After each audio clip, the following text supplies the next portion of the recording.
Changing your phone number on Pinterest is a straightforward process. Follow these steps to update your contact information easily. Step 1. Open the Pinterest app or website. Launch the Pinterest app on your mobile device or visit the Pinterest website on your computer. Log into your account using your credentials. Step 2. Access your profile. Once logged in, navigate to your profile by clicking on your profile picture or the profile icon. This will take you to your account settings.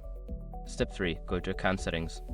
In your profile, look for the settings icon, usually represented by a gear of 3 dots.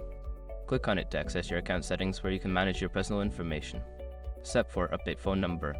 Within the account settings, find the section labeled Account or Contact Information. Here, you will see your current phone number. Click on the option to edit or change it, then enter your new phone number. Step 5. Save changes. After entering your new phone number, make sure to save your changes. You may receive a verification code via SMS to confirm the new number. Follow any prompts to complete the update.